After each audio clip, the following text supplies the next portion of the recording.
right to the questions, and we'll start with Helene St. James of the Detroit Free Press. Go ahead, Helene. Hi, Cole. Just curious, how did you feel your interview with Steve Eisenman went, and can you share an example of something he asked you? Yeah, I've met a couple times with the Detroit Red Wings over the break here, and with Mr. Eisenman, it's been limited.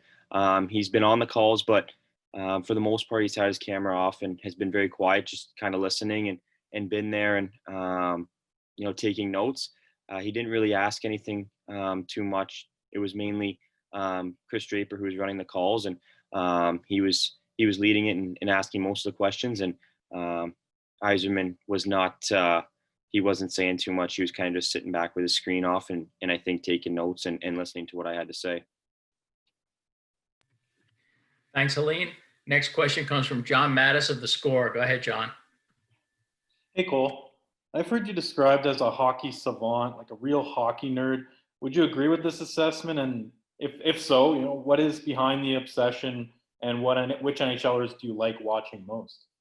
Yeah, I would agree with that strongly. Ever since I was young, I was always the kind of kid that would go on YouTube on my dad's computer and look up hockey highlights, best goals, shootout goals, whatever the case may be, stuff like that. Just, I loved watching hockey, and if I couldn't watch it, live games on television, then I'd resort to YouTube and start using it there and start watching a lot of hockey there. And it's something that I think I just have a big passion for. It's hockey's pretty much my entire life. Everything revolves around hockey, and that's my mindset. I just want to be the one that's getting better, and I have a passion for it, and I enjoy just spending time watching hockey and breaking down what the elite players are doing and what makes them so successful on the ice. And there's so many resources you can use through YouTube and on the television and stuff like that it makes it easy to watch a lot of hockey. You just have to have a passion for it, and I think I've had that ever since I was young. And the last couple months here with these playoffs, watching games 3, 4, 5, 6 games a day every day has been a dream of mine, and it's been hockey heaven for me for sure. And I've had a great time doing that. But yeah, I would definitely say that I'm a hockey nerd. Thanks, John. Next question comes from Dan Rosen of NHL.com. Go ahead, Dan. Yeah, Cole. So you don't get the chance to really do the combine. You don't get to go the Stanley Cup final. You don't get to be in person at the draft. It's so different. But, so how are you dealing with all this? What are you doing right now to make the best of everything? And where will you be on draft day?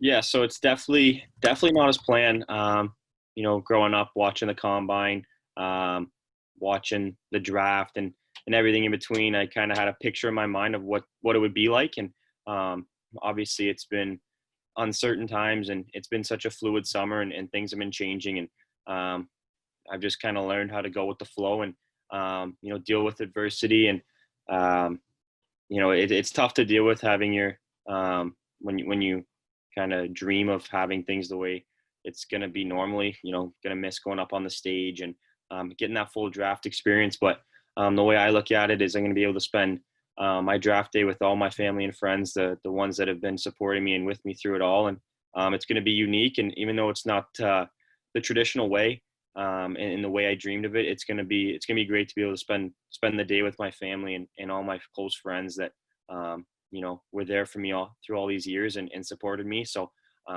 it's going to be a fun night, and I'm really, really grateful for that. We were planning on doing it at this brewery in Whitby, kind of like a restaurant area. We're renting out a floor and just bringing my close family and friends, and we're just going to celebrate the night there and have a good time, and I'll just get together and celebrate. Thanks, Dan.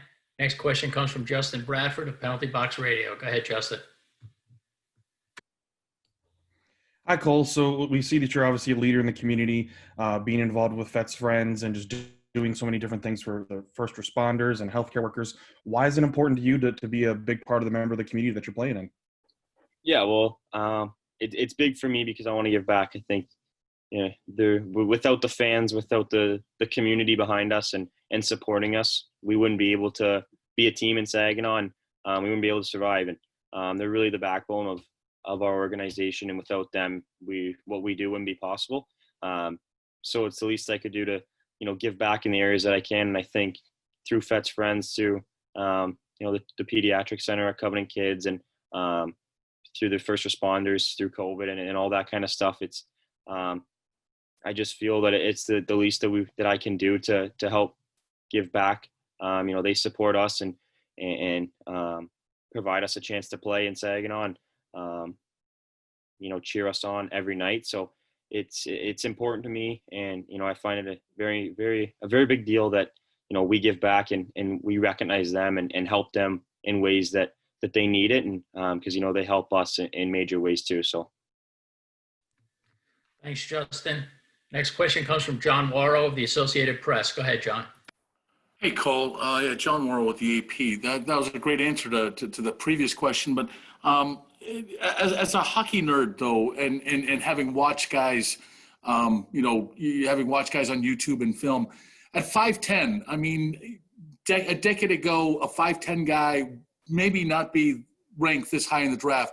How much do you appreciate how the game has changed to allow you to be recognized as a top first round draft pick? yeah, I think you see the way the game's going now. You got to be a quicker player who can think the game at a very high level, and that suits me very well. I think that's what makes me the player that I am, is the ability to think on the ice at a high level and process the game very quickly. And it's good to see that hockey is going that way. The skills is at its highest, and the fans are attractions at its highest, and that's due to the high pace, the quality of play, and I think it suits my game, and it's really good for me that the game's going this way, and I'm looking forward to making the jump, and starting to make an impact at the next level. Thanks, John. Next question comes from Mike Moriali of NHL.com. Go ahead, Mike. Hey, Cole. Cole, do you wear number 91 in honor of John Tavares? Is he your favorite player, and what do you like about his game? Yeah, so I started wearing 91 when he played for the Oshawa Generals. We started billeting around that time when he was there, and he was a superstar. He was the best player in the OHL at that time, and to see him in Oshawa, get to go to him every night and watch him play was something special. I actually didn't get to pick my number for a couple of years, and then once the first year I was allowed to pick a number, I immediately chose 91 after him, and I think I wanted to be like him and be a superstar like him one day, and he was my favorite player growing up, and it's kind of changed now. I don't really have a favorite player, but obviously what he does is pretty special, and what he did in junior really brought me to the game and brought me to number 91 and made me fall in love with that. Thanks, Michael. Next question comes from Ansar Khan of mlive.com. Go ahead, Ansar. Yeah, hi, Cole. Did you play both center and wing in Saginaw? And if so, do you have a preferred position? And what do you see your future as, which position at the next level? Yeah, so last year, my rookie year, I played mostly wing. And this year I played about 50-50 center and wing. I prefer to play center. I feel like I make more of an impact through the middle of the ice, and I'm able to impact the game in greater ways as a centerman.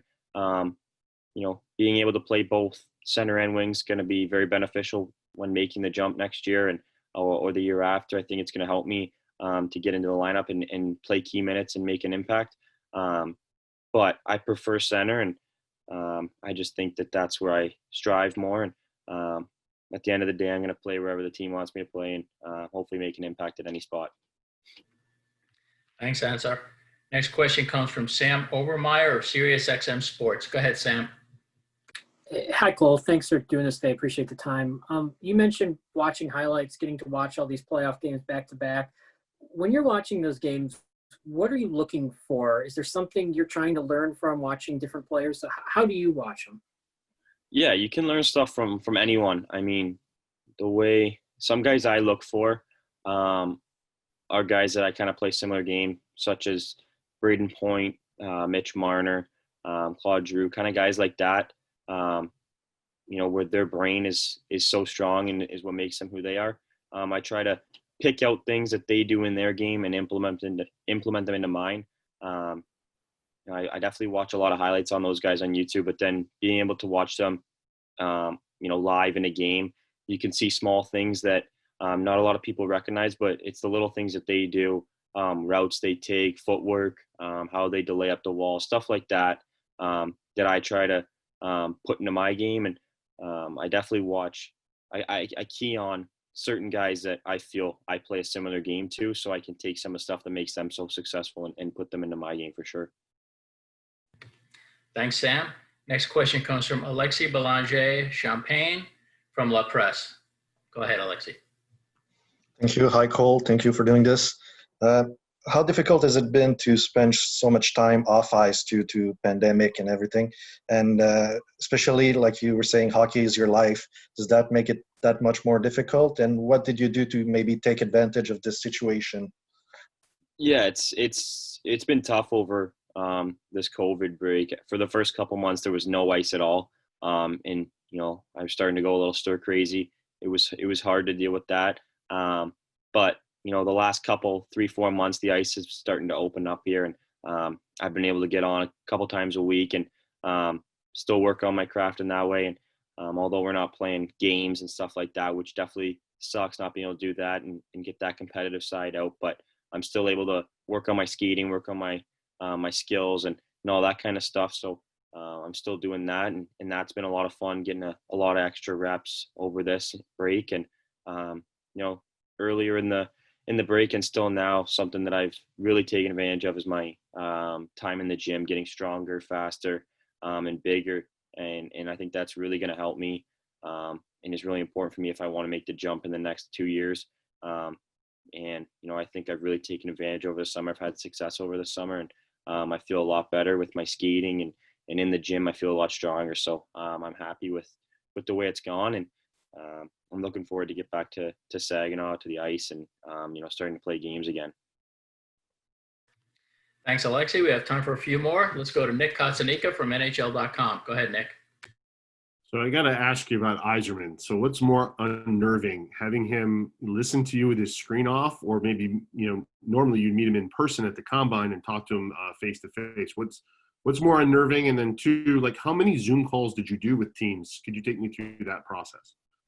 Yeah, so I think I'm in the low 20s with teams. A lot of teams I've met with multiple times. I'd probably say I'm near 50 Zoom calls. In the low 20s with teams, but total around 50 Zoom calls.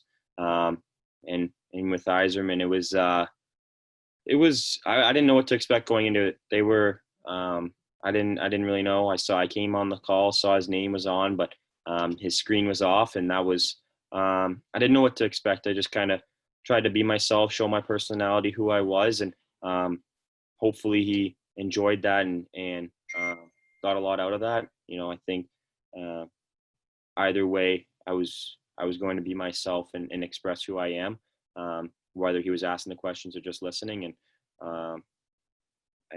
I hope I made a good impression, and it was a good process doing these Zoom calls, and it was a lot of fun. And each call was so unique, and they all had different aspects about it, which made it a lot of fun.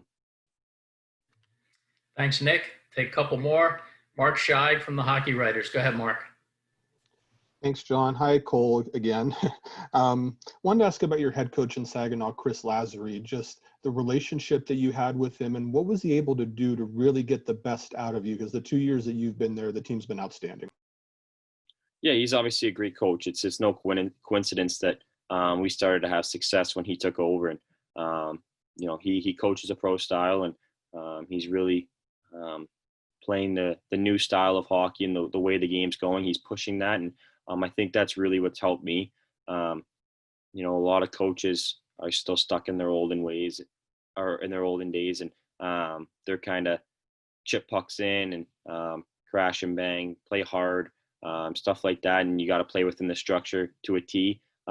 Where with Chris, you're able to, as long as you're, within the structure, he gives you leeway to, make plays, be your own player, and have a brain, be creative, and have fun out there. I think that's, really allowed me to thrive as a player and flourish. I think, if I was under a head coach where I had to dump the puck and every time I got over the red line to get on the forecheck, it would be frustrating and I wouldn't be able to express how I really am as a player. But the way we play fast and off the rush. And as long as we're within the system, filling in for one another and making sure we're in good spots, we're allowed to be creative and make plays. And he wants us to do that. And that's why we are such a successful team, not only in the offensive zone, but, in the winning records and stuff like that. We've really dominated the last 2 years, and it's because of the way he's allowed us to play and the approach he takes on the game style.